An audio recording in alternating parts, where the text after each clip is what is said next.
Bismillahirrahmanirrahim. Assalamualaikum warahmatullahi wabarakatuh.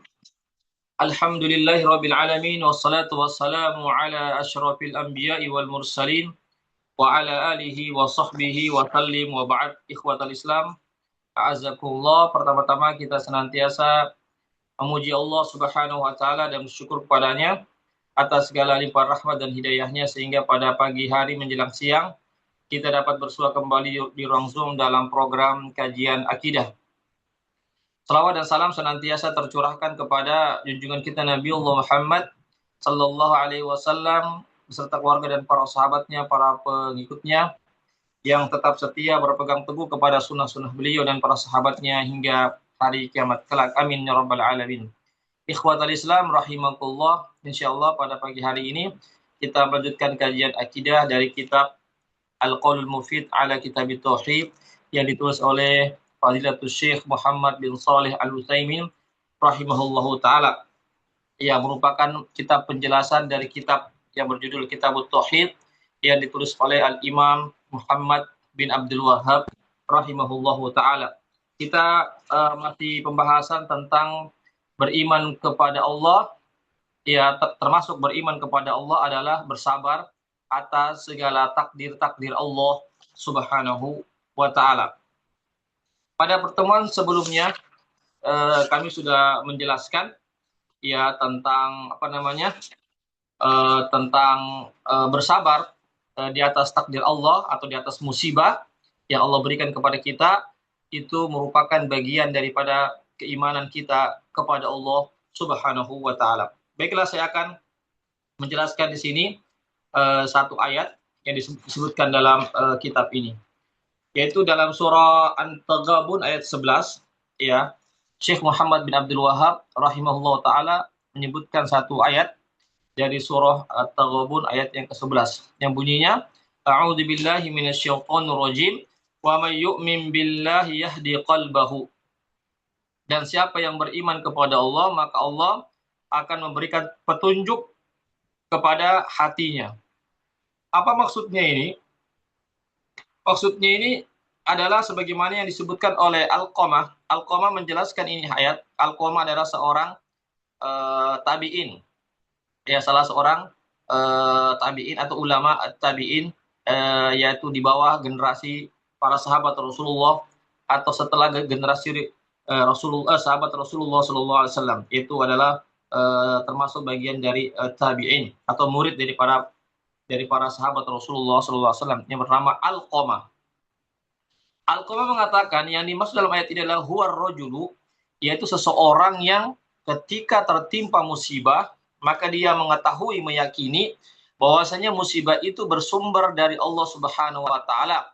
Maka dia pun rela menerima musibah tersebut dan dia pun menyerahkan segala urusan itu kepada Allah Subhanahu wa taala. Dia tidak berkeluh kesah, dia tidak berburuk-sangka kepada Allah, tapi dia menerima atas musibah yang menimpanya dan dia menyerahkan segala sesuatunya kepada Allah Subhanahu wa taala, bahwasanya itu adalah merupakan ketentuan dan takdir Allah Subhanahu wa taala. Dia tidak melakukan perkataan-perkataan yang terlarang, dia tidak melakukan perbuatan-perbuatan yang terlarang dalam Islam, tetapi dia semua menerima dengan lapang dada, dengan penuh kesabaran, dengan penuh kerelaan, ya, dengan penuh penerimaan kepada Allah Subhanahu wa taala. Itulah artinya ayat ini, wa man yu'min billahi yahdi qalbahu, barang siapa yang beriman kepada Allah. Maksudnya barang siapa yang beriman terhadap takdir-takdir Allah, terhadap ketentuan-ketentuan Allah, termasuk musibah-musibah yang menimpa kita, bahwasanya musibah itu bersumber dari Allah, ya. Allah Subhanahu wa taala yang menetapkan itu musibah, ya. Meskipun ada namanya sebab-sebab yang terjadi, tetapi segala satunya itu tidaklah terjadi kecuali dengan izin dari Allah Subhanahu wa taala. Ketika seorang itu berkeyakinan bahwasanya segala sesuatunya itu ditetapkan oleh Allah Subhanahu wa taala, Allah yang menakdirkan, ya, dan dia yakin bahwasanya segala sesuatunya itu pasti ada hikmah yang terjadi di balik musibah itu, ya, yahdi qalbahu, maka hatinya akan menjadi tenang.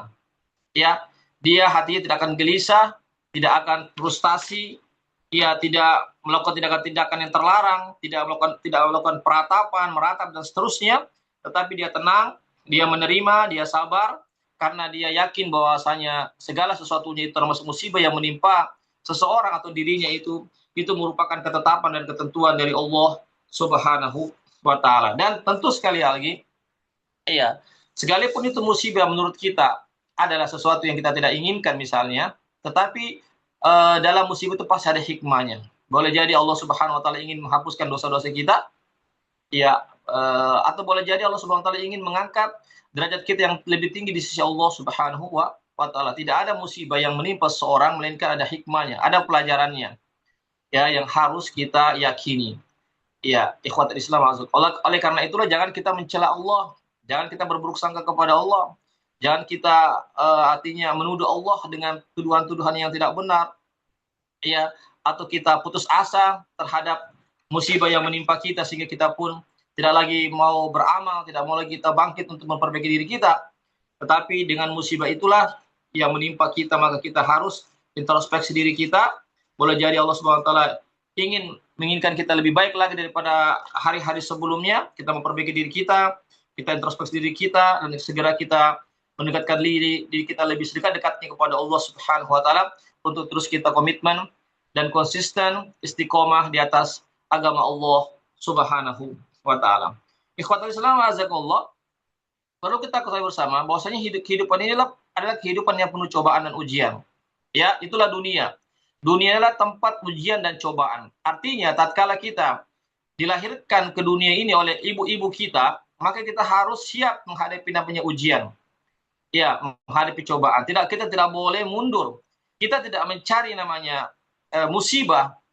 Kita tidak mencari namanya sesuatu yang kita tidak inginkan. Tapi, jika musibah itu datang kepada kita, jika sesuatu itu atau problematika itu datang kepada kita, ya, yang barangkali menurut kita tidak suka, ya, tentu seseorang, ya, tidak ada yang mau terkena musibah kan. Semua orang maunya selamat, mau sehat, ya, mau aman-aman saja, tentram, damai, sejahtera. Tapi begitulah kehidupan. Terkadang kita bahagia, terkadang kita menderita, terkadang kita berduka, terkadang kita senang, terkadang kita tertawa, terkadang kita menangis, terkadang kita dapat nikmat, terkadang kita dapat ujian dan ujian. Tetapi janganlah kita mengharap untuk mendapatkan ujian berupa musibah-musibah.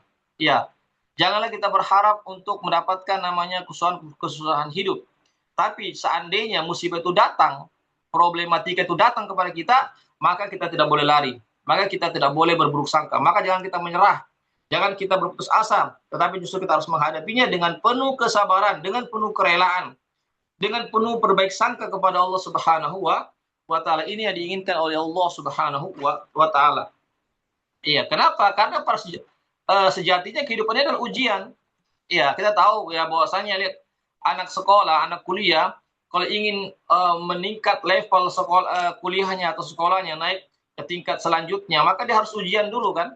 Tidak mungkin dia langsung naik kelas 2 tanpa ujian, naik kelas 3 tanpa ujian, kan tidak mungkin. Harus dia ikuti ujian-ujian itu, ya. Kalau dia ikuti ujian dengan penuh kesabaran, dengan perlu memperbaiki diri dan seterusnya, maka dia akan naik level dan seterusnya. Begitu juga dalam kehidupan kita ini. Iya, kalau kita ingin naik level di sisi Allah, mendapatkan derajat yang tinggi di sisi Allah Subhanahu wa taala, mendapatkan rahmat Allah, kasih sayang Allah, mendapatkan namanya pahala-pahala yang besar di sisi Allah Subhanahu wa taala kelak di dunia, lebih-lebih di hari akhirat kelak, maka kita harus diuji oleh Allah Subhanahu wa taala. Iya. Jadi kalau kita sudah tahu bahwa hidup ini ada ujian, maka kita akan menghadapinya dengan mudah. Tetapi kalau kita tidak mengakui atau tidak meyakini atau tidak menyadari bahwasanya hidup ini adalah ujian, musibah ini adalah ujian, bencana-bencana ini adalah ujian, maka kita akan terperosok, maka kita tidak akan bisa bangkit, ya, untuk memperbaiki diri kita. Maka kita akan terjadi putus asa, nauzubillah min zalik. Oleh karena itu janganlah kita berputus asa dari rahmat Allah Subhanahu wa taala apapun yang menimpa kita. Kita harus berbaik sangka, kita harus adanya pengharapan kepada Allah Subhanahu wa taala. Ini ikhwatal Islam azakullah. Ya. Kemudian yang berikutnya disebutkan dalam hadis yang lain, ya, bahwasanya Rasulullah SAW dalam hadis sahih Muslim, hadis yang sahih, Nabi bersabda, isnatani fin nasi huma bihim kufrun at-ta'nu bin nasabi wan niyahatu 'alal mayyit. Ini hadis sahih yang diriwayatkan oleh Imam Muslim dari sahabat Nabi yang bernama Abu Hurairah. radhiyallahu anhu bahwasanya Rasulullah sallallahu alaihi wasallam pernah bersabda, isnatani, ada dua golongan yang mana ada dua hal ya, perkara yang ada pada diri seseorang yang mana jika ada pada diri seseorang maka itu bagian daripada kekufuran. Maksudnya kufur bukan kufur besar ya, tapi kufur kecil yang tidak menyebabkan pelakunya keluar daripada agama Islam, tetapi masuk bagian daripada kekufuran ataupun namanya kufur kecil. Apa kedua perkara itu yang menyebabkan seorang itu terjatuh dalam kekufuran atau kufur kecil? Dua kata Nabi, at-ta'nu fin nasab, yaitu kita mencela nasabnya orang, mencela keturunannya orang. Jadi mencela keturunannya teman kita, mencela keturunannya orang, keluarga mereka kita cela, kita rendahkan, ya, seolah-olah keturunan kita yang paling bagus, yang paling tinggi derajatnya, lalu kita merendahkan keturunannya orang, padahal dia adalah orang beriman. Ya, maka ini bagian daripada kekufuran, meskipun kufur kecil, bukan kufur besar yang belum menyebabkan seorang itu keluar daripada Islam, tetapi ini termasuk bagian daripada dosa yang harus kita tinggalkan. Sekecil apapun dosa itu, selama itu dosa yang kita berupaya untuk meninggalkan, apalagi kalau itu dosa besar, maka kita harus meninggalkannya. Ini ikhwatal Islam, azakullah. Apalagi ini dikatakan sebagian kekufuran. Iya, meskipun di kufur kecil, ya, tetapi dia dalam kekufuran itu lebih besar daripada sekedar dosa, tetapi dia kufur. Ya, boleh dikatakan dia masuk dalam dosa besar. Nah, ini ikhwatul Islam azakullah. Itu apa? Mencela keturunannya orang, mencela kehormatannya orang, mencela keluarganya orang. Tidak boleh kita mencela. Sekalipun kita memiliki keluarga yang bagus, misalnya orang lain keluarganya, keturunannya atau garis keturunannya ada orang-orang yang kurang bagus, misalnya, jangan kita mencela mereka. Karena apa? Karena boleh jadi mereka lebih mulia daripada kita. Karena kemuliaan seseorang itu bukan dari keturunannya, tetapi kemuliaan seseorang itu dia daripada ketakwaannya, kesolehannya di hadapan Allah Subhanahu wa taala.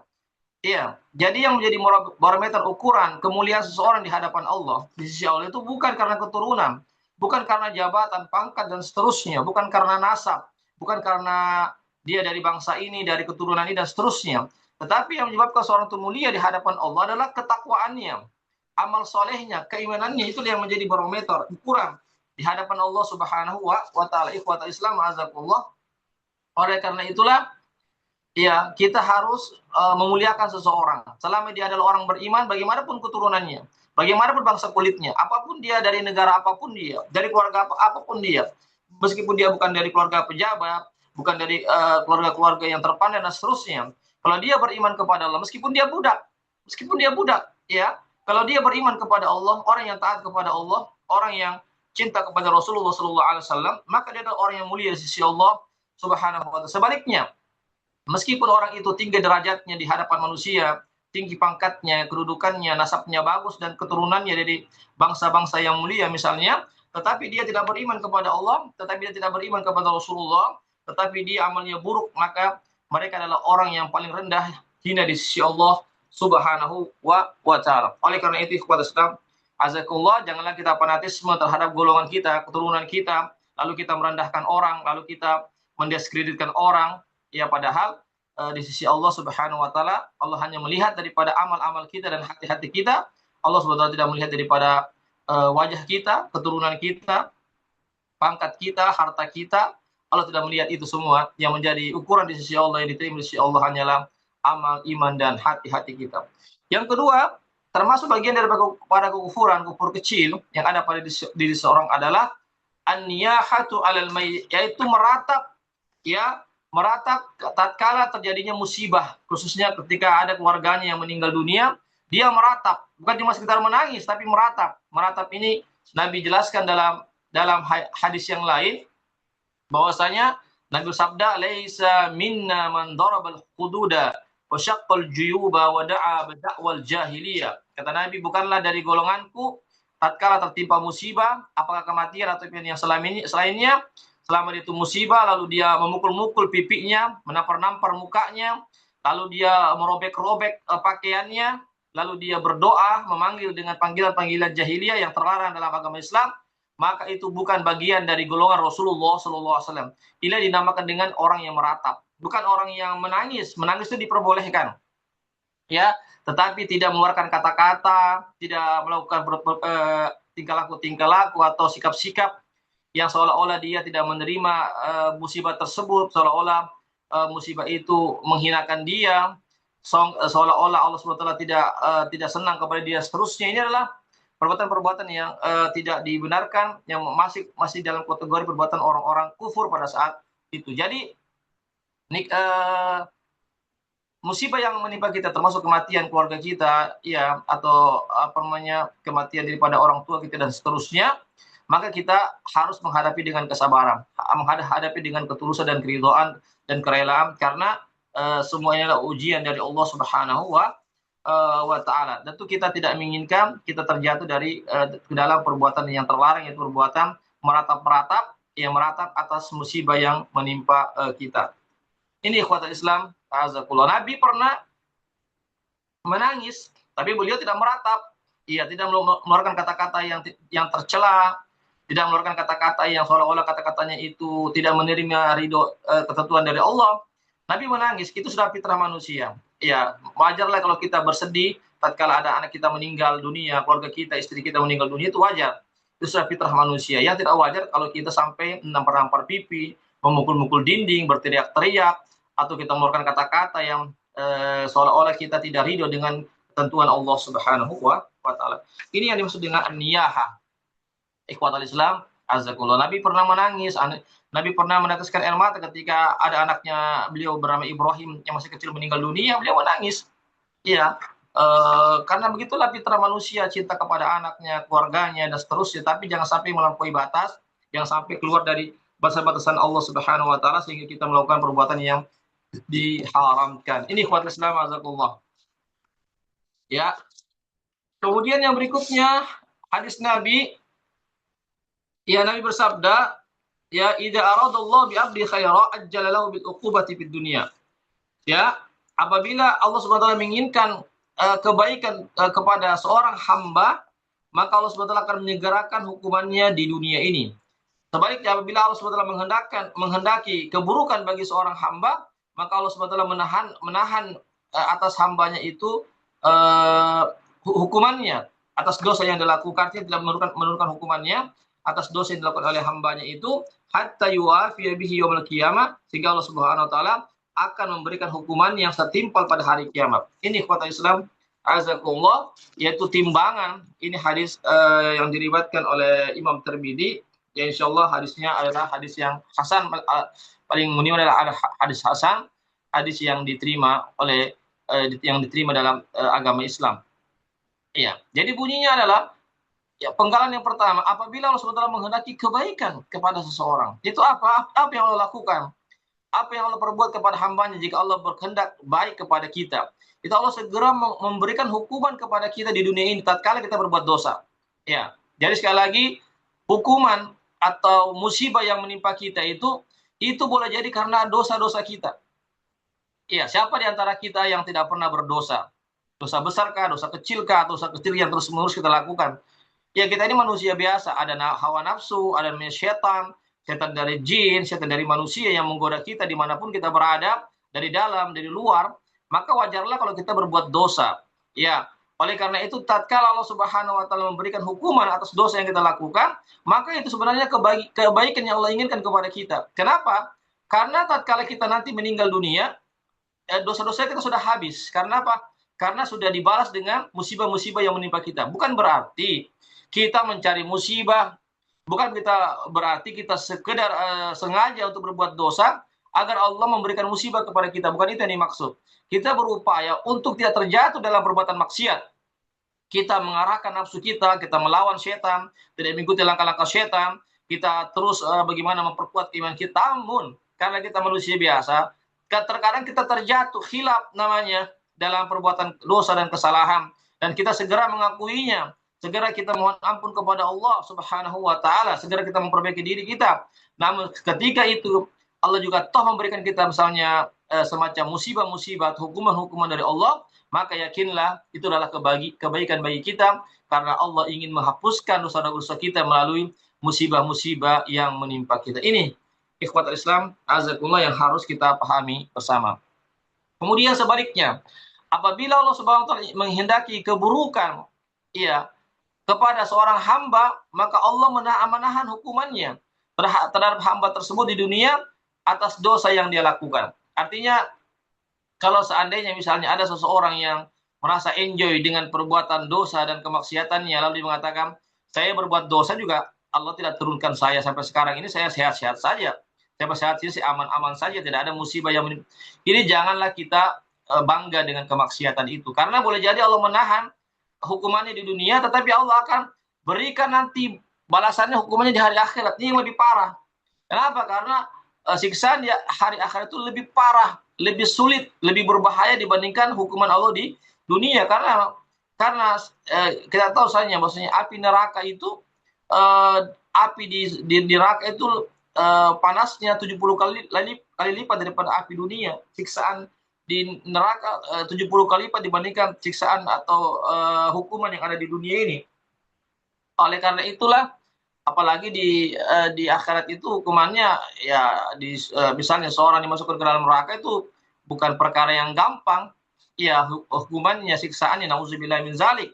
Ya, adapun dunia ini ya insyaallah tatkala kita mendapatkan musibah, kita masih bisa kita memperbaiki diri dan seterusnya. Tapi di hari akhirat kita tidak lagi kesempatan untuk memperbaiki diri, karena hari akhirat adalah hari pembalasan, bukan hari untuk mengamalkan amalan ibadah. Sedangkan dunia adalah bukan hari pembalasan yang sempurna, tetapi namanya hari kita beramal. Ya, adapun pembalasan yang sempurna baik ataupun buruknya itu di hari akhirat kelak. Oleh karena itulah, janganlah kita merasa aman, merasa damai, merasa tentram tatkala Allah belum memberikan kita musibah-musibah, padahal kita sudah jauh dari agama Allah, padahal kita sudah banyak berbuat maksiat.